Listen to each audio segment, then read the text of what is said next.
आपण माननकु स्वागत जनाउची आपणको प्रिय चैनल को आशा करूची आपणको एई वीडियोटी निश्चिंत भावे भलो लागिवो। वीडियोटी आरंभ करबा पूर्व निश्चिंत भावे हृदय सहित गोटे गोटे लाइक करंतु। आजिर वीडियोटी मु नहीं आछि सीटी एवं बीएड एंट्रेंस देवा को जाउथवा पिला माननको पई ओडिया ग्रामर संपर्कित। आजिर एई क्लास टी रे आमे आलोचना करबा केतक रूढ़ी एवं रूढ़ीर अर्थ संपर्क रे जानिबा। प्रथम कर जदि वीडियो देखुतांती निश्चिंत भावे सब्सक्राइब करंतु और पाखरे थिबा बेल आइकन को प्रेस करंतु जो द्वारा प्रत्येक वीडियोर अपडेट सर्वप्रथमे आपण पाई परिबे। आसंतु पिला माने काळे विलंब न करी आजिर क्लास टी आलोचना करिबा। प्रथमे तो जानिबा रूढ़ी कोन नुहे कि आमे जो एते कथा कहूचे जे रूढ़ी विषय पढ़िबा। रूढ़ी कोन अच्छा कोनोसी विशेष अर्थरे व्यवहृत वाक्यांश अर्थात वाक्यर अंश बा खंड वाक्य को आपणकर रूढ़ी कहा जाए। माने बहुत बड़ अर्थटा को बा बहुत बड़ वाक्य को छोट वाक्य रे परिणत करिबा किंतु सेही जो छोट वाक्यटा हबो वाक्यर गोटा खंड ताहा आपणकर समग्र वाक्यर मीनिंग बुझौथबो जहा प्रकाश करबा को चाहुथबा ताहा बुझौथबो सेही बलिया खंड वाक्य को आपणकर रूढ़ी कहा जाए। जेमिति आपणकर आखि पकाइबा अर्थात नजर पकाइबा, आंट बांधिबा बुझेला विपद आगरू सतर्क हेबा। तो वर्तमान रूढ़ी होची तीन प्रकारर।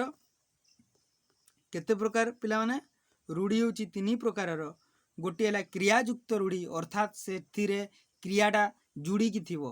क्रियाहीन रूढ़ी अर्थात से रूढ़ी रे आपनकर क्रिया नथिबो। उपमा मूलक बा तुलनात्मक रूढ़ी जो रूढ़ी रे आपनकर तुलना करा जाइथिबो ता होची तुलनात्मक रूढ़ी।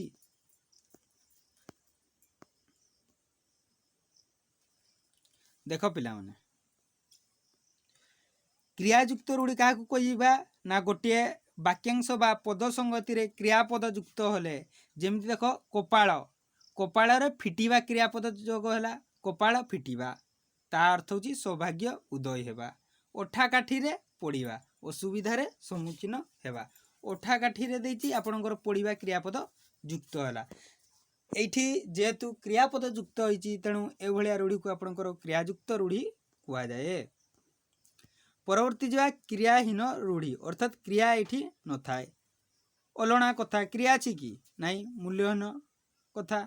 काठिकर पाठ अंध बुझावणा एथिरे आपनकर क्रिया नाही। काठिकर पाठर अर्थ होला कष्टसाध्य, अंध बुझावणार अर्थ होउची अन्याय विचार। वर्तमान जानिबा तुलनात्मक रूढ़ी संपर्क रे अर्थात आपनकर तुलनात्मक जो चिन्ह रही विभक्ति रही ताहा एठी प्रयोग कराई। पवन परी धाइबा, जक परी लागिबा, बोरडा पत्र परी थरिबा अर्थात पवन सह दौड़ार तुलना कराई। जक परी लागिबा जक जेमिति लागे से भाया तुलना कराई। बोरडा पत्र सह तुलना कराई। एठी जेहेतु तुलना कराई तेणु आपण निश्चिंत भाव जानीपारे जोठी आपणकर तुलनार जथा परी इत्यादि लगी आपण जानीपारे जे यह तुलनात्मक रूढ़ीर उदाहरण अटे। वर्तमान केतक क्रियायुक्त रूढ़ी संपर्क में आलोचना करिबा। अक्स रखिबा ता अर्थ राग रखिबा। अग्निशम हेबा तार अर्थ होउची खूब रागिबा। ओठा काठी रे पड़िबा असुविधार सम्मुखीन हेबा। ओठा बोली देवा अन्य मुंडरे दोष लदी देवा।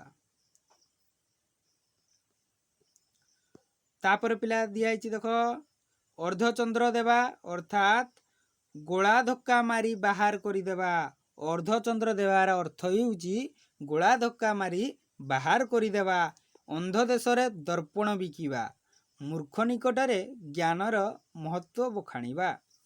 अंधार को टेका पकाइबार अर्थ होउची अनुमान करी कहिबा। अंधार रे बाड़ी बुलाइबार अर्थ होउची अनिश्चित भावे काम करिबा अर्थात अनुमान करी काम करिबा। आखि देखाइबार अर्थ होउची डराइबा बा भयभीत कराइबा। आखि पकाइबार अर्थ लोभ करिबा।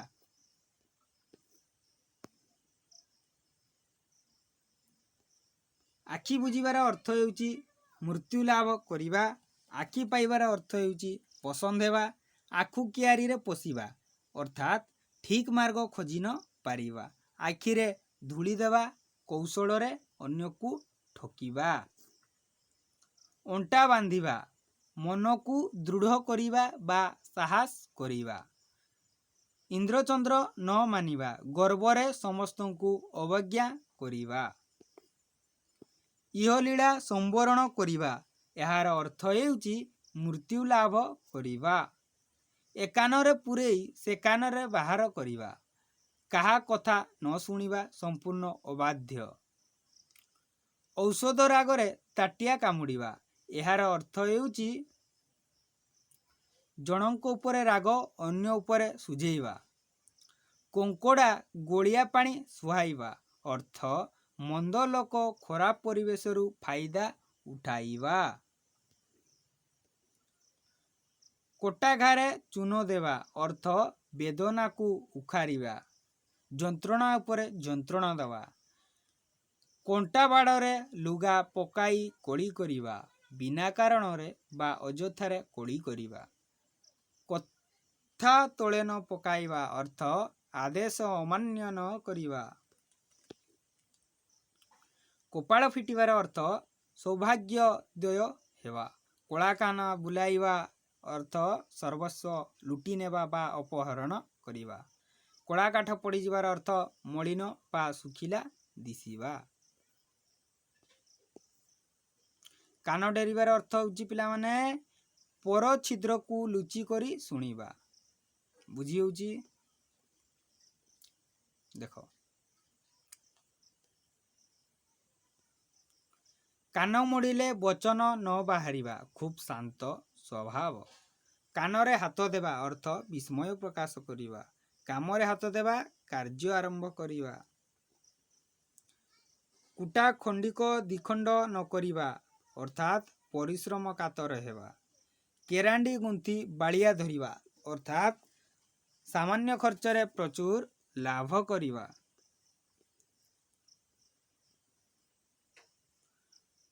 ଖଣ୍ଡା ଧାରରେ ବାଟ ଚାଲିବାର ଅର୍ଥ ହେଉଛି ନ୍ୟାୟ ପଥରେ ବାଟ ଚାଲିବା। ଖାଇବା ପଥରେ ଧୂଳି ଦେବାର ଅର୍ଥ ହେଉଛି ଜୀବିକାରେ ବାଧା ଦେବା। ଖାଲ ଖୋଳିବାର ଅର୍ଥ ହେଉଛି ବିପଦ ସୃଷ୍ଟି କରିବା। ଖାଲରେ ପକାଇବାର ଅର୍ଥ ହେଉଛି ବିପଦରେ ପକାଇବା। ଘିଅ କାଢ଼ିବାର ଅର୍ଥ ହେଉଛି ଦୋଷ ବାହାର କରିବା।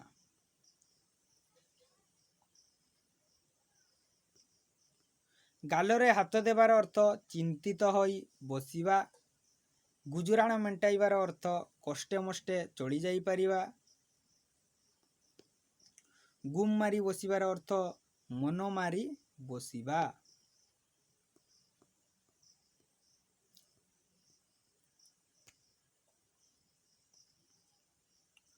ଗୁମର ଫିଟିଯିବାର ଅର୍ଥ ରହସ୍ୟ ପ୍ରଘଟ ହୋଇଯିବା।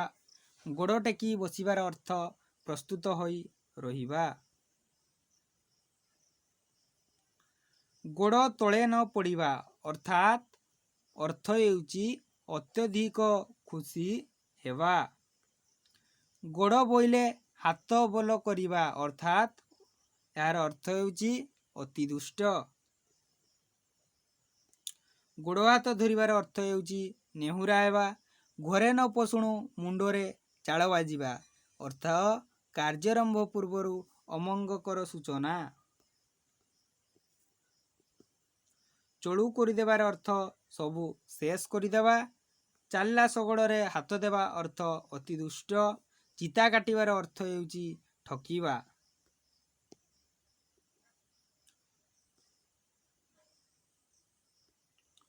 ଚୋରକୁ ମାନ କରି ଖପରାରେ ଖାଇବା, ଅର୍ଥ ଅନ୍ୟ ଉପରେ ଅଭିମାନ କରି ନିଜର କ୍ଷତି କରିବା। ଛାଇ ପଡ଼ିଲେ ନାହିଁ ଟେଇଁବା, ସହି ନ ପାରିବା। ଛାଇ ନ ମାଡ଼ିବାର ଅର୍ଥ ହେଉଛି ଆଦୌ ସମ୍ପର୍କ ନ ରଖିବା।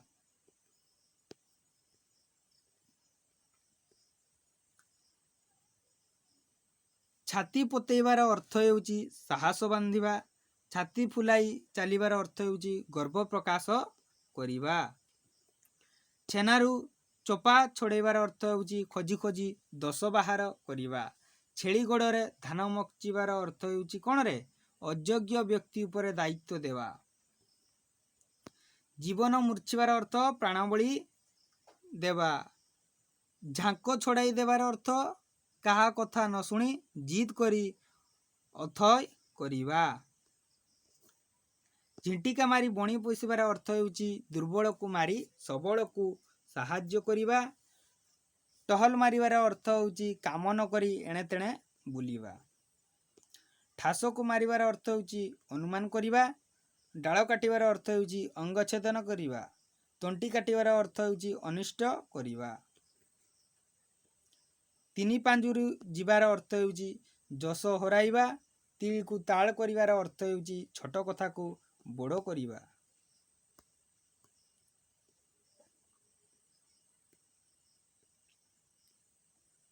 ଦେଖ, ତେଲ ମାରିବାର ଅର୍ଥ ହେଉଛି ଖୋସାମତ କରିବା। ଥଇଥାନ କରିବାର ଅର୍ଥ ହେଉଛି ରହିବା ଖାଇବାର ବ୍ୟବସ୍ଥା କରିବା। ଦୌଡ଼ି ଦେବାର ଅର୍ଥ ହେଉଛି ଆତ୍ମହତ୍ୟା କରିବା। ଦଗା ଦେବାର ଅର୍ଥ ହେଉଛି ଠକାଇବା। ଦଫା ରଫା କରିବାର ଅର୍ଥ ହେଉଛି ସର୍ବସନ୍ତା କରିବା ବା ନୟାନ୍ତ କରିବା। ଦାଉ ସାଧିବାର ଅର୍ଥ ହେଉଛି ପ୍ରତିଶୋଧ ନେବା। ଦାନାରେ ଧୂଳି ଦେବା, ବୃତ୍ତି ଉଚ୍ଛେଦ କରିବା। ଦେଖିପାରିବାର ଅର୍ଥ ହେଉଛି ଭଲ ପାଇବା। ଦେହ କଣ୍ଟା ହୋଇଯିବାର ଅର୍ଥ ହେଉଛି ଚିନ୍ତାରେ ଦୁର୍ବଳ ହୋଇଯିବା। ଦେହରୁ କଣ୍ଟା ଯିବାର ଅର୍ଥ ହେଉଛି ଶତ୍ରୁନାଶ ହେବା। ଦେହ ଶୁଆ ହେବାର ଅର୍ଥ ହେଉଛି ଅଭ୍ୟସ୍ତ ହେବା। ଧରାକୁ ସରା ମଣିବାର ଅର୍ଥ ହେଉଛି କାହାରିକୁ ଭ୍ରୂକ୍ଷେପ ନ କରିବା ବା ଖାତିର ନ କରିବା। ଧୂଆଁ ବାଣ ମାରିବାର ଅର୍ଥ ହେଉଛି ବଢ଼େଇ କରି କହିବା। ନାକ ଛିଞ୍ଚାଡ଼ିବାର ଅର୍ଥ ହେଉଛି ବିରକ୍ତି ପ୍ରକାଶ କରିବା।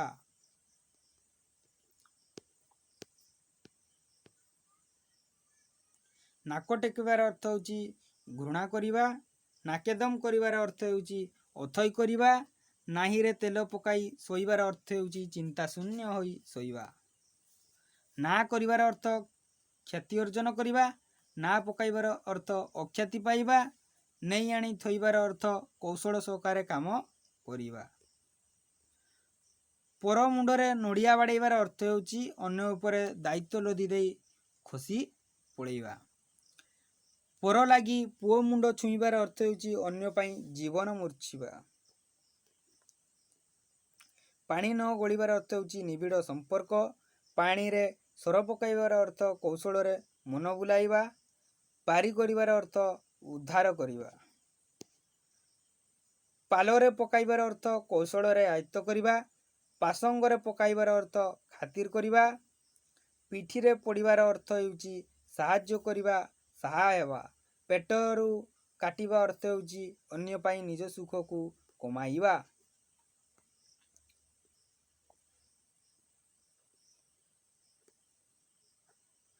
ପଥିରେ ଡର ବାନ୍ଧିବାର ଅର୍ଥ ହେଉଛି ପଢ଼ା ବନ୍ଦ କରିବା। ଫଟେଇ ହେବାର ଅର୍ଥ ହେଉଛି ବାରମ୍ବାର ପଚାରିବା। ଫସର ଫାଟିବାର ଅର୍ଥ ହେଉଛି ବ୍ୟର୍ଥ ହେବା। ଫାଙ୍କି ଦେବାର ଅର୍ଥ ହେଉଛି ଅସ୍ୱୀକାର କରିବା। ବସେଇ ଉଠେଇ ନ ଦେବାର ଅର୍ଥ ହେଉଛି ଅଥୟ କରିବା। ବାଟ କାଟିବାର ଅର୍ଥ ହେଉଛି ନିଜ ଉପାୟ ସ୍ଥିର କରିବା। ବାମନ ହୋଇ ଚନ୍ଦ୍ରକୁ ହାତ ବଢ଼ାଇବାର ଅର୍ଥ ହେଉଛି ଅସମ୍ଭବ ପାଇଁ ଚେଷ୍ଟା କରିବା। ବିଛା ମନ୍ତ୍ର ନ ଜାଣି ସାପ ଗାତରେ ହାତ ମାରିବାର ଅର୍ଥ ହେଉଛି ଦୁଷ୍ଟତାରେ ବିପଦ ବରଣ କରିବା।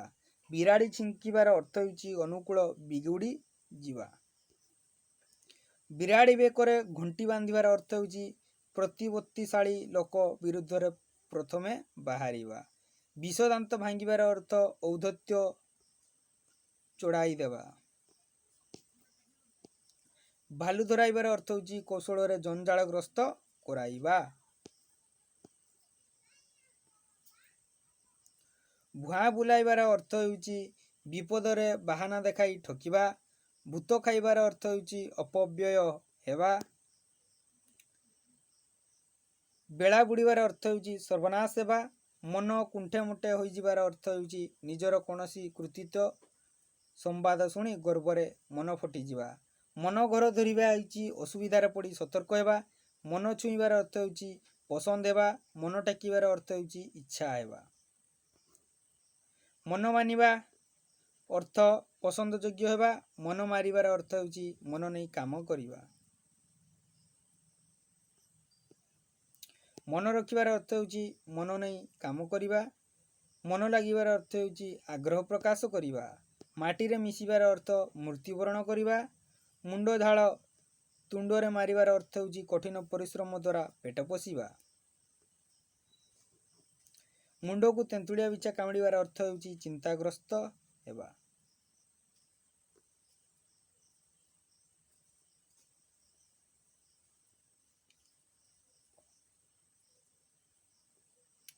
मुह बढ़ाइबार अर्थ हेउची प्रशय देवा। मुह बांधी देवार अर्थ हेउची खाइबा को अनिच्छा हेबा। मुह भांगी देवार अर्थ हेउची टाणपण भांगी देवा।